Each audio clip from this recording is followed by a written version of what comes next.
வந்துடன் பாடுமென்கள் கோவிலின் தொண்ட குழந்தையாமே காணவன் உண்மையாக சுந்தர வீரனின் தோன்றெழுகி தோய பொருந்தி விதிபரப்பே இந்திரன் கற்பகம் நாட்டியத்தும் திருக்குறள் வைத்து பொடி எழுதின் அந்தரம் போனயன் நந்தெருமான் ஆடிய நாதனல் வேதங்களை எந்தமாகுமையால் பொருளத்தின் வேதப்பொன் துண்ணமிடு துணமே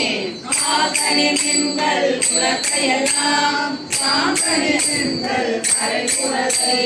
நேசமுடைய அறியவர்